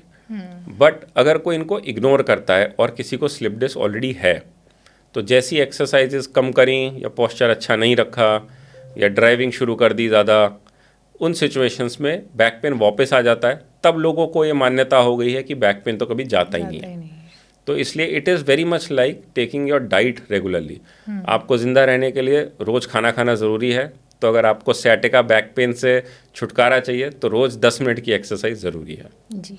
अब सियाटिका की बात हो गई तो हम क्रैम्प भी ज़रूर जानना चाहेंगे, क्योंकि क्रैम्प्स भी बहुत कॉमन है। तो एक तो क्रैम्प्स के रीज़न क्या है, क्यों होते हैं? कुछ लोग होते हैं, कुछ को नहीं होते हैं। क्रैम्प्स जैसे ही होता है तो उस मोमेंट पे तो लगता है कि कुछ समझ ही नहीं आ रहा कि क्या करना है, तो उसको उस मोमेंट पे क्या करना चाहिए? मसल क्रैम्प्स नॉर्मली जो होते हैं ये बड़ी उम्र के लोगों में होते हैं और रात में होते हैं। यंग लोगों में भी सुना है मैंने। हाँ, यंग लोगों वाले जो होते हैं वो डे रिलेटेड होते हैं ज़्यादा। तो बेसिकली अगर हम क्रैम्प्स को ओवरऑल समझने की कोशिश करें, जो बड़ी उम्र में होते हैं लोगों को रात वाले, कि हम सो रहे थे अचानक रात को 4 बजे एकदम से काफ में तेज़ दर्द हो गया, उसका कारण मोस्टली होता है इलेक्ट्रोलाइट इम्बैलेंस, डिहाइड्रेशन, या कोई मेडिकल इशू जिसमें कि ब्लड फ्लो प्रॉपर नहीं है, जैसे डायबिटीज़ रिलेटेड आर्टरीज़ की प्रॉब्लम, या किसी किसी को थायराइड की वजह से भी होता है। किसी किसी को इलेक्ट्रोलाइट इम्बैलेंस इसलिए होते हैं कि अंदर के जो ऑर्गन्स हैं, खासतौर से हार्मोन्स वाले, उसमें दिक्कत हो। तो बड़ी उम्र में तो नॉर्मली ये 5 कारण होते हैं जिस पे कि हम वर्कअप करते हैं। यंग पेशेंट्स में जब क्रैम्प्स आ रहे होते हैं कि हम खड़े हुए थे, एकदम से पैर में क्रैम्प आ गया, तो उसका कारण होता है या तो इम्प्रॉपर इलेक्ट्रोलाइट बैलेंस या फिर एक्सेसिव एक्सरसाइज जिसके बाद हाइड्रेशन नहीं है। रेयरली कभी यंग पेशेंट्स में और रीज़न से भी आ सकते हैं, जैसे अगर किसी के हार्मोन्स ठीक ना हो तब भी क्रैम्प्स आ सकते हैं। लेकिन यंग पेशेंट्स में normally dehydration and electrolyte imbalance कारण होते हैं सडन क्रैम्प्स के। मैग्नीशियम की कमी से भी होते हैं। हाँ, मैग्नीशियम, अगर हम इलेक्ट्रोलाइट्स की बात करें तो सोडियम, पोटेशियम, मैग्नीशियम, ये सारी चीज़ें होती हैं। इसमें एक और वो होता है which requires a special mention, वो है कैल्शियम वाला। अगर किसी की बॉडी में कैल्शियम भी ड्रॉप हो रहा है, that can also cause cramps eight young age. तो पहचानेंगे कैसे? टेस्ट कराना होगा। हाँ, उसके लिए आपको टेस्ट कराना होगा और आपकी एक हिस्ट्री भी डॉक्टर आपको पूछेंगे। खासतौर से वो आपके कुछ और ऑर्गन्स के टेस्ट भी कराएंगे, ब्लड टेस्ट ही रहते हैं मोस्टली, बट उससे पता चल जाएगा। लेकिन काफ़ी जो जिम गोअर्स हैं, जिनको यंग लड़के जिम वाले, उनको जब ये आ रहे हैं आजकल क्रैम्प्स, वो इसलिए है कि वो पोस्ट वर्कआउट या प्री वर्कआउट सप्लीमेंट्स ले लेते हैं लेकिन हाइड्रेशन पे ध्यान नहीं दे रहे। उन सिचुएशंस में आजकल यंग पेशेंट्स हमारे पास आ रहे हैं जिनके अगर आप टेस्ट कराओ तो सब कुछ ठीक है, लेकिन बॉडी में डिहाइड्रेशन है।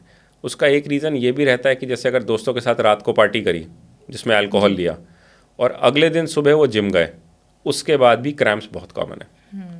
तो इलेक्ट्रोलाइट बैलेंस करने के लिए ORS का घोल ले सकते हैं? वही ORS ले सकते हैं, but it is something very basic. Okay.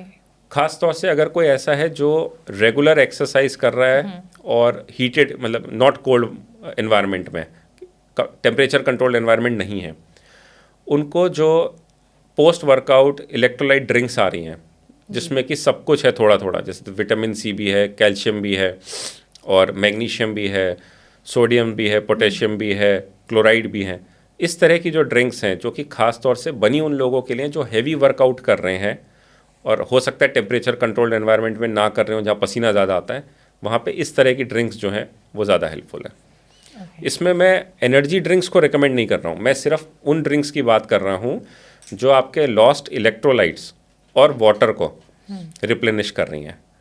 कुछ लोग इसमें कैफीन ड्रिंक्स या हाई एनर्जी ड्रिंक्स ले लेते हैं, दैट आई डोंट रिकमेंड। उतनी की हमें ज़रूरत नहीं होती, क्योंकि वो अगर आप कैफीन ड्रिंक लेके ज़्यादा पंप होके एक्सरसाइज कर रहे हैं, बॉडी की कैपेसिटी 1 घंटा है और आप 1.5 घंटा कर ले रहे हैं, उससे भी आपको इंजरीज या क्रैम्प्स होने के चांसेस बढ़ जाते हैं। और मान लीजिए कोई जिम वाला इशू नहीं है और ऐसा भी नहीं कुछ और, नॉर्मल होम मेकर हैं या किसी भी एज के लोग हैं, थोड़े रिलेटिवली यंग हैं, तो उनको आपका एडवाइस क्या होता है? उनकी वजह क्या हो सकती है? और कोई टेस्ट भी नहीं कराना चाहता, आइडियली तो कराना चाहिए पर सेफ साइड अगर कोई लगता है कि नहीं भाई मुझे आप कुछ एक सॉल्यूशन बता दो, तो I would say concentrate on your electrolytes. उसमें सिंपल ORS का घोल पानी में डाल के पीना इज़ गुड इनफ।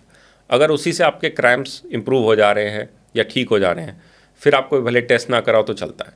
लेकिन अदरवाइज अगर बार बार हो रहे हैं और आप रिलेटिवली यंग हो, then you should definitely get your workup done. Okay. और उस मोमेंट में जब होता है तब क्या करना चाहिए? क्योंकि मैंने देखा है कि उसे खास पोजीशन में आप पैर करते हो तो आपका रिलैक्स होता है, तो वो अपनी साइड करना चाहिए या अपोजिट साइड? अगर आपको क्रैम्प हो रहा है, आपको स्लोली उस मसल को इलोंगेट करना होता है। जैसे अगर आपको क्रैम्प हुआ है काफ में, तो उसमें आप अगर ऐसे ही करके बैठे रहोगे तो आपका क्रैम्प बढ़ता है। तो आपको धीरे धीरे पैसिवली पैर को स्ट्रेच करना है। आप उसमें सिकाई करोगे, उससे आपका क्रैम्प जल्दी सेटल होगा क्योंकि ब्लड फ्लो बढ़ेगा, और साथ में आप पानी या इलेक्ट्रोलाइट जो भी घर में आपके अवेलेबल है वो आपको लेना चाहिए। क्योंकि उस मोमेंट पे तो यूजुअली जब होता है तो लोग चल नहीं पाते हैं, जिस पोजीशन में तो नॉर्मली सो रहे होते हैं उस टाइम पे होता है, तो वो सिकाई वाला तो होता ही नहीं। सिर्फ आप एक पोजीशन पे जो आप शायद अभी बता रहे हैं कि आपको उसको थोड़ा सा स्ट्रेच करने की कोशिश करना होता है। पैसिवली आपको स्ट्रेच करना चाहिए। मोस्टली जो बड़ी उम्र के लोगों को रात में होता है, सर्दियों में खास तौर से, दैट इज़ बिकॉज कि जैसे शाम से पानी पीना कम कर देते हैं क्योंकि सर्दियाँ हैं। उस सिचुएशन में तो डिहाइड्रेशन और इलेक्ट्रोलाइट डेफिशिएंसी वाले क्रैम्प्स ज़्यादा होते हैं जी। तो उन लोगों के लिए तो एक ही चीज़ है कि आप पैर को धीरे धीरे स्ट्रेच करो, वो जो मसल क्रैम्प हुई है उसको आप थोड़ा सा हिलाओ, that will relieve the cramp. तो अगर हम लोग ये मानते हैं कि कमर दर्द के जो मेजर रीज़न है, वो हमने पोस्चर की बात की, सब किया, लेकिन अगर ये स्लिप डिस्क कितना बड़ा रीज़न है कमर दर्द का? क्या सारे जो कमर दर्द है वो कहीं ना कहीं आपके रीढ़ से, हड्डी से जुड़े होते हैं, या मसल वीकनेस भी बहुत बड़ा रीज़न होता है? अगर हम स्लिप डिस्क की बात करें तो it constitutes about 70% of the reasons for back pain. सबसे कॉमन कारण हम ये कह सकते हैं कि स्लिप डिस्क है, लेकिन इसके सिवा और भी चीज़ें होती हैं, जैसे अगर बोन ही स्लिप हो रही हो, जिसको हम स्पॉन्डाइलोलिस्थेसिस कहते हैं, कि किसी की पूरी बोन ही स्लिप हो रही हो, या अगर किसी के बोन्स के बीच का अलाइनमेंट ठीक ना हो, जिसको कि एज के साथ साथ होने वाला एक स्कोलियोसिस होता है, कमर का टेढ़ापन, डीजेंस्कोली कहते हैं, वो हो।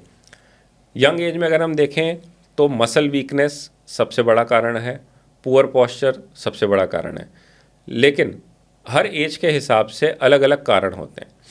अगर हम 40 से कम वालों की बात करें, जी, खराब पॉस्चर होना या मसल वीक होना या स्लिप डिस्क, ये 3 कारण हैं। अगर हम 40 से 60 वालों की बात करें तो उसमें स्लिप डिस्क भी होता है, स्पाइन के जोड़ खराब होना जिसको हम फैसिट जॉइंट कहते हैं वो भी होता है, और पॉस्चर भी होता है। अगर हम 60 से ऊपर वालों की बात करें तो स्पाइन के जोड़ खराब होना और स्पाइन का अलाइनमेंट खराब होना, ये ज़्यादा कॉमन कारण है। तो हर एज के हिसाब से कारण अलग अलग हैं बैक पेन के। ये वो कारण है जो मोस्ट कॉमन है। इसके सिवा कुछ और कारण हो सकते हैं, जैसे किसी को फ्रैक्चर हो जाए ऑस्टियोपोरोसिस की वजह से, तो वो एक कारण हो सकता है, या किसी को अगर किसी तरह का इन्फेक्शन है वो कारण हो सकता है।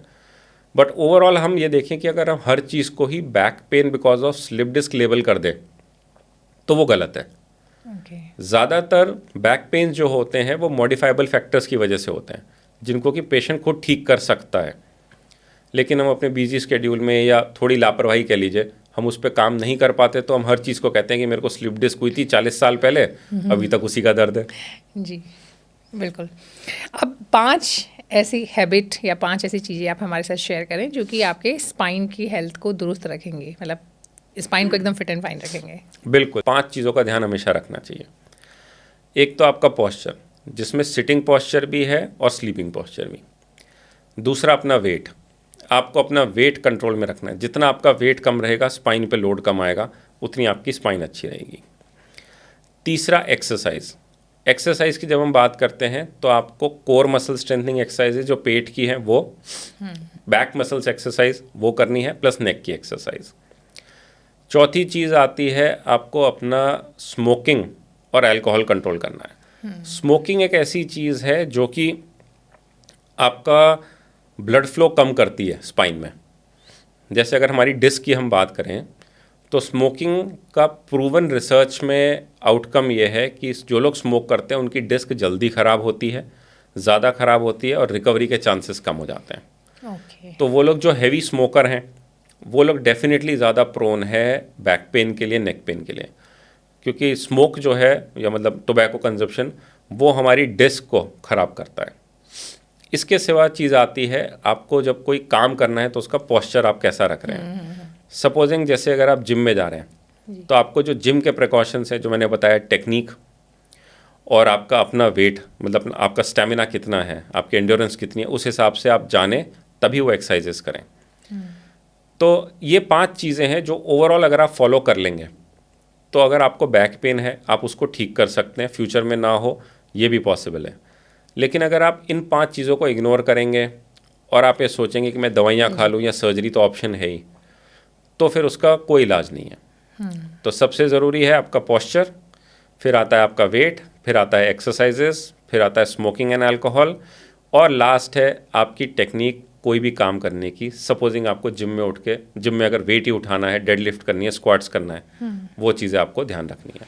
जी, एक और चीज़ हम थोड़ा सा डिटेल में आपसे जानना चाहेंगे, वो है कि जिस मोमेंट पे आपको बैक पेन होता है तो उस मोमेंट पे क्या चीज़ें हैं जो आपको करनी चाहिए और क्या चीज़ें जो बिल्कुल नहीं करनी चाहिए। आपने कुछ चीज़ें बताई थी कि झुकना, आपको बेंड करना है, वेट करना है, लेकिन फिर भी हम चाहते हैं कि थोड़ा और डिटेल में कि जैसे मान लीजिए पेन हो गया तो आपको कितने टाइम तक लेटे रहना है, कब आपको लगता है कि नहीं आपको उठना चाहिए, उठना है तो कैसे उठना चाहिए, तो थोड़ा सा डिटेल में एक बार आप फिर से। अगर हम एक्यूट बैक पेन की बात करते हैं जिसको हम लंबागो कहते हैं, जी, उस जैसे आपको बैक पेन हो, पहले तो आपको 45 मिनट या 1 घंटे के लिए पास में जो भी बेड है वहाँ लेट जाना चाहिए, घुटने मोड़ के साइड की पोजीशन में। अगर सिकाई का ऑप्शन है तो आपको हॉट पैक अप्लाई करना चाहिए, और आपको अगर मेडिकल हेल्प मिल सकती है, अगर आपको कोई एंटी इन्फ्लेमेटरी या मसल रिलैक्सेंट मेडिसिन मिल सकती है, और अगर आपका लीवर किडनी ठीक है तो आपको वो मेडिसिन ले लेनी चाहिए। उसके बाद अगर आपके पास बेल्ट है, LS बेल्ट जिसे कहते हैं, अगर आप वो बेल्ट लगा के धीरे धीरे खड़े हो पाएँ, उसमें खड़े होने के लिए भी 3 स्टेप कि पहले आपको साइड करवट लेनी है, फिर आपको बैठना है, उसके बाद आपको खड़ा होना है। अगर आप खड़े हो पा रहे हैं कंफर्टेबली या किसी के सपोर्ट से, you should stand, you should try walking. Walking try हमेशा इसलिए भी करनी चाहिए, ये देखने के लिए कि पैरों में दर्द तो नहीं जा रहा है, ताकि पैर में आपको पता चल जाए कि पैरों में किसी तरह का इम्पैक्ट नहीं है आपकी बैक की वजह से। क्योंकि कभी कभी डिस्क जब फटती है एकदम से नर्व को दबा देती है और पैर में सुनपन भारीपन कर देती है। तो if you are able to walk but you have back pain, तो फिर आप किसी के सपोर्ट से या खुद अगर चल सकते हैं, थोड़ा सा चल के देखिए, if that relieves your pain. सीढ़ी नहीं चढ़नी है, चल के देखना है। उसके बाद अगर आप कंफर्टेबल हैं, first of all you should not exercise for minimum 2 days. धीरे धीरे अगर आप कंफर्टेबल होते जा रहे हैं तो आप सिटिंग जॉब या फिर स्टैंडिंग वाला जॉब आप अपना शुरू कर सकते हैं, लेकिन ड्राइविंग नहीं करनी चाहिए। आगे नहीं झुकना है, भारी सामान नहीं उठाना है, झटके वाला कोई काम नहीं। उसमें भी कुछ लोग होते हैं जिनको बैक पेन ठीक हो रहा होता है और खांसी या छींक आ जाती है एकदम से, तो कमर दोबारा पकड़ लेती है, क्रैम्प आ जाता है। अगर आपको बैक पेन रहता है, खांसी या छींक आ रही है, इट इज़ ऑलवेज वाइज कि जब भी खांसी आ रही हो या छींक आ रही हो, आप साथ वाली वॉल पे आपके शोल्डर जिस लेवल पे हैं उस लेवल पे हाथ रख लें। उससे क्या होगा, आपकी स्पाइन को सपोर्ट मिल जाएगा छींकते हुए। नहीं तो कुछ लोगों का बैक पेन छींकने से बढ़ जाता है जी। तो ये सारी कुछ चीज़ें हैं जो आप अगर फॉलो करेंगे एक्यूट बैक पेन में, this will give you relief. अगर उसके बाद भी आपका पेन बढ़ रहा है या आपको लगता है आप खड़े ही नहीं हो पा रहे हैं या पैर ताकत नहीं ले पा रहा है, मतलब पैर में ताकत नहीं है, लोड नहीं ले पा रहा है, उस सिचुएशन में आपको डेफिनेटली अपने डॉक्टर को मिलना चाहिए तुरंत। अब आखिर में थोड़ी सी बात सर्जरी की। मान लीजिए किसी को स्पाइन की सर्जरी करानी है, तो क्या ऐसे केसेस भी आपके पास आते हैं जहाँ पे कि आपको 2 बार करनी पड़ी हो या 2 से ज़्यादा बार? नॉर्मली इस तरह की सर्जरी जहाँ 2 से ज़्यादा बार करनी पड़ी हो, उसका मेडिकल इंडिकेशंस नहीं होते, बट रिलेटिव इंडिकेशन होते हैं। इन दोनों में फ़र्क है। मेडिकल इंडिकेशन मतलब आजकल थैंक्स टू टेक्नोलॉजी हमें 2 स्टेज में करने वाली सर्जरीज कम हो गई हैं, लेकिन कुछ कैंसर वाली सर्जरीज़ या ट्यूमर वाली सर्जरीज़, इन्फेक्शन वाली सर्जरीज़ हमें 2 स्टेज में करनी पड़ती हैं। लेकिन ज़्यादातर वो सर्जरीज़ जो 2 बार हमें करनी पड़ रही हैं वो हमारे पास आ रही हैं उन कंट्रीज़ से या उन सेंटर्स से इंडिया के कि जहाँ पे टेक्नोलॉजिकल एडवांसमेंट नहीं है, अगर कोई सर्जरी प्रॉपर नहीं हुई है। उस सिचुएशन में कुछ पेशेंट्स हमारे पास आते हैं पेरीफेरी से, ख़ास तौर से कि अब हम आपके पास आए हैं, पहली सर्जरी में ऐसा ऐसा हो गया, पूरा रिलीफ नहीं मिला, अब आप हमें ठीक कर दो। तो उसमें उन डॉक्टर्स का या उन सेंटर्स का कोई दोष नहीं है। वहाँ पे अगर वो टेक्नोलॉजी नहीं है और पेशेंट को ऐसा था कि वहीं पे सर्जरी करानी थी, अफोर्डेबिलिटी नहीं थी या किसी कारण से नहीं आ पाए, वो सिचुएशन है कि जब हमारे पास दोबारा सर्जरी के लिए पेशेंट आते हैं। ख़ास तौर से वो कंट्रीज़ की अगर हम बात करें जहाँ पे कि इस तरह के एडवांसमेंट नहीं है जो अब इंडिया में है, ख़ास तौर से दिल्ली में, वहाँ से पेशेंट हमारे पास अक्सर सेकेंड सर्जरी, थर्ड सर्जरी के लिए भी आते हैं। ओके। और एक बार सर्जरी हो जाती है तो किन चीज़ों का ध्यान रखना होता है? कितने दिन में नॉर्मल लाइफ की तरफ लौट सकते हैं और क्या चीज़ें जो कि हमेशा ध्यान रखनी है? अगर हमें बात करनी है स्लिप डिस्क की, जो कि सबसे कॉमन है, तो नॉर्मली स्लिप डिस्क के लिए हम आजकल एंडोस्कोपी सर्जरी करते हैं। सुबह में सर्जरी करते हैं, शाम को पेशेंट की छुट्टी कर देते हैं। पेशेंट को चलना अलाउड होता है, सीढ़ी चढ़ना अलाउड होता है। 15 दिन से एक्सरसाइजेज शुरू करा देते हैं और सर्जरी के 10 दिन बाद से ही हम पेशेंट को कहते हैं आप अपने नॉर्मल गाड़ी चलाओ, काम पे जाओ, सब कुछ करो। तो अगर हम एंडोस्कोपी सर्जरी या स्लिप डिस्क सर्जरी की बात करते हैं तो life becomes normal within 5 to 7 days। By 10th day everybody is quite comfortable. लेकिन हम किसी बड़ी सर्जरी की अगर बात करते हैं कि जिसमें स्पाइन में फ्रैक्चर हो गया या बोन स्लिप हो गई, उन सिचुएशंस में जहाँ पे कि हमें इम्प्लांट डालना पड़ रहा है, लाइफ में take 1.5 to 2 months to become normal. जबकि पेशेंट धीरे धीरे खड़ा होगा, चलेगा। या अगर ऐसी सर्जरीज हैं जिसमें स्पाइन में इन्फेक्शन के लिए करी हैं, उसमें भी कुछ हफ्ते लग सकते हैं कि जब पेशेंट धीरे धीरे अपनी नॉर्मल लाइफ में वापस आए। तो ये कोई स्टैंडर्ड आंसर नहीं है कि स्पाइन सर्जरी के बाद कौन कितने दिन में ठीक होता है, क्योंकि स्पाइन में भी बहुत तरह की सर्जरीज हैं। उसमें भी काफ़ी पेशेंट्स ऐसे होते हैं जिनकी नॉर्मल लाइफ की एक्सपेक्टेशन होती है चलना, भागना, दौड़ना, सब कुछ करना। जी। किसी की एक्सपेक्टेशन होती है कि बस मुझे ऑफिस जाके बैठना है, इतना ठीक कर दो। So going back to normal life is very relative. किसी पेशेंट की एक्सपेक्टेशन कुछ होती है, किसी की कुछ और। जैसे मैं आपको एक एग्जांपल देता हूँ, एक इंटरनेशनल रेसलर हैं जिनकी हमने सर्जरी करी थी। उनकी 2 लेवल की स्पाइन की सर्जरी करी थी, 2 लेवल पे स्लिप डिस्क थी। तो for him victory is going back to court and doing wrestling. Right. इसी तरह एक हमने अभी रिसेंटली एक कमांडो की सर्जरी करी थी। उन्होंने बोला कि मेरे को तो सर्जरी करके आप ये मानो नॉर्मल लाइफ का मतलब है भागना दौड़ना रस्सी चढ़ना कूदना सब कुछ। तो उनकी हमको उसी तरह की सर्जरी करनी पड़ी जिससे कि वे सब कुछ कर पाएँ, और अब कर भी रहे हैं। अच्छा, ऐसा भी होता है कि हाँ, तो किसी भी पेशेंट की आप ऐसा ही करना चाहेंगे कि वो नॉर्मल लाइफ की तरफ लौट जाए, सब लेकिन कुछ कर सब पाए? में वो पॉसिबल नहीं है। जैसे अगर हम कमांडो की बात करें, इनकी जिस टेक्निक से करी और जो इनका रिजल्ट आया है बहुत अच्छा था। He is back to his normal profession. कोई मेडिकल उनका कैटेगरी डिग्रेड नहीं करी, उन्होंने कुछ नहीं किया। लेकिन अगर उन्हीं की कोई बड़ी सर्जरी करनी होती जिसमें कि सपोजिंग बोन स्लिप हो रही है, जैसे स्पॉन्डाइलोलिस्थेसिस कहते हैं, तो शायद हम पेशेंट को वो लेवल ऑफ फिटनेस नहीं दे पाते, क्योंकि सर्जरी बड़ी है, अंदर इम्प्लांट डलता, फ्लेक्सिबिलिटी कुछ कम हो जाती, और specially in a job where you are a commando you can not say कि मेरी फ्लेक्सिबिलिटी औरों से कम है। तो हर सिचुएशन में वो पॉसिबल नहीं है। जी। हर तरह की बीमारी या हर स्पाइन की पैथोलॉजी की अपनी लिमिटेशंस हैं सर्जिकल ट्रीटमेंट की। इसीलिए हम कहते हैं कि जो टाइम रहते अपना ट्रीटमेंट करा ले, हो सकता है शुरू में छोटी सर्जरी से ही ठीक हो जाए, बाद में दिक्कत बढ़ती जाती है तो हमें बड़ी सर्जरी करनी पड़ती है। वहाँ पे लाइफ अफेक्ट होती है, और उसमें भी एक्सपेक्टेशन पेशेंट की क्या है ये समझना बहुत ज़रूरी है। जी। जैसे काफ़ी फीमेल्स हमारे पास आती हैं सर्जरी के लिए, वो बहुत टाइम के बाद आती हैं सर्जरी के लिए कि उनको लगता है कि अब शादी हो गई है मेरी या चाइल्ड बर्थ का टाइम आ गया है। तो वो कभी कभी उस सिचुएशन पे आती हैं कि जब चीज़ें ऑलरेडी बहुत ख़राब होती हैं, but because of some social pressure और समथिंग वो पहले सर्जरी नहीं कराती या पहले छुपाती रहती हैं उस प्रॉब्लम को। तो जो लोग हमारे पॉडकास्ट आज का देख रहे हैं, मैं उनको भी ये बताना चाहूँगा कि अगर आप टाइमली करा लेते हो जी। तो आप अपनी नॉर्मल लाइफ बहुत जल्दी हासिल कर लेते हो, और वो स्टेज आती नहीं है कि जब आपको बड़ी सर्जरी करानी पड़े। तो अब ये अवेयरनेस इंडिया में बढ़ रही है कि अगर आपको एक लाइफ चाहिए जिसमें आप एक्टिव रहना चाहो, सब कुछ करना चाहो, तो आप तुरंत डॉक्टर से मिले, टाइम रहते सर्जरी कराएं। But there is no copy book answer to the question कि स्पाइन सर्जरी के बाद लाइफ नॉर्मल कब होती है, क्योंकि मेरी नॉर्मल लाइफ अलग है, आपकी अलग है। मैं सर्जन हूँ, मेरा काम है खड़े होकर सर्जरी करना, भले 4 घंटे की हो कि 6 घंटे की। चलना फिरना मैं आपको बताऊँगा, ज़्यादातर स्पाइन सर्जरीज में आजकल हम सर्जरी के अगले दिन से कराते हैं।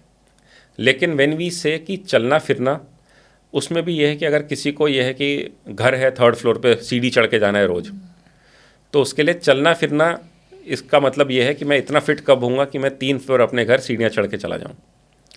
तो थोड़ी बहुत सबकी एक्सपेक्टेशंस अलग हैं सर्जरी से, but to broadly answer your question, ज़्यादातर पेशेंट्स में हम सर्जरी के अगले दिन से अच्छे से चलते हैं। हम किसी किसी को बेल्ट दे देते हैं पहनने को कि आप बेल्ट पहन के चलो, इससे आपको सपोर्ट मिलेगा। बट ज़्यादातर लोग जिनकी आजकल हम मिनिमली इन्वेजिव तरीके से या एंडोस्कोपिक सर्जरी कर रहे हैं, ना बेल्ट की ज़रूरत पड़ती है ना किसी असिस्टेंस की। चलिए, तो ये तो तय है कि हमारी जो बातचीत है उसका मेन मकसद तो यही था कि आप अपनी लाइफ स्टाइल में ऐसे चेंजेस करें और कुछ चीज़ों का एक्सरसाइज वगैरह को इस तरह से करें कि आपको ये सारी नौबत ना आए, आपको कमर दर्द नहीं हो, आपका गर्दन का दर्द नहीं हो, और इन केस अगर हो ही जाए तो फिर आप जैसे सर्जन हैं जो कि आप बता रहे हैं और उम्मीद जगा रहे हैं कि आप फटाफट वापस अपनी नॉर्मल लाइफ की तरफ जा सकते हैं। तो सर्जरी से डरने की ज़रूरत नहीं है, खासकर जो स्पाइन की सर्जरी उसको लेके बहुत सारी गलतफहमियां हैं, बहुत सारे डर हैं, तो वो हमें अपने मन से निकाल देने चाहिए। एब्सोल्युटली, और मैं यही कहूँगा सबको कि स्पाइन की सर्जरी का भी आप डर निकालो, लेकिन आप सारे प्रिकॉशंस को फॉलो करो कि आप कभी उस स्टेज तक पहुँचो ही नहीं कि जब आपको सर्जरी की ज़रूरत पड़े। तो उसमें जो 5 आपको मैंने रूल ऑफ थंब बताए हैं जिनको आप फॉलो कर सकते हैं, अगर आप उनको फॉलो करेंगे तो होपफुली ना आपको कभी मेरे पास आने की ज़रूरत पड़ेगी, ना सर्जरी कराने की ज़रूरत पड़ेगी। एक्चुअली अच्छी बात यह है क्योंकि मेरे पास बहुत सारे, हम लोग बातचीत होती है, बहुत सारे एक्सपर्ट्स आते हैं, मैं देख रही हूँ कि ज़्यादातर डॉक्टर्स ये कहते हैं कि आप अपनी लाइफ को ऐसे बनाइए कि आपको हमारे पास ना आना पड़े। तो मैं लाइटर नोट में कहती हूँ भाई फिर आपके काम का क्या होगा लेकिन मैं आप सीरियसली बता रही हूँ, सीनियर से सीनियर डॉक्टर ये कहते हैं कि नहीं, हम नहीं चाहते कोई हमारे पास बीमार हो गया है, हमारा काम वैसे भी चलता है। ठीक है, एक्चुअली पता है, आप देखो तो medical science in itself is such a noble profession. When you earn goodwill, किसी पेशेंट की दुआ मिलती है या ब्लेसिंग मिलती है, वो आपको जब मिलती है you feel much more satisfied than by doing surgeries.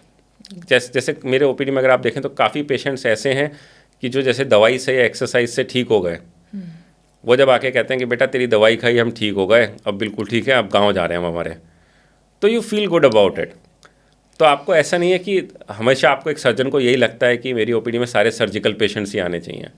जब इस तरह के पेशेंट आते हैं जो दुआई दे जाते हैं, या कोई अगर आगरा से आ रहा है पेठा लेके आ गया, तो वो भी अच्छा लगता है। बिल्कुल बिल्कुल।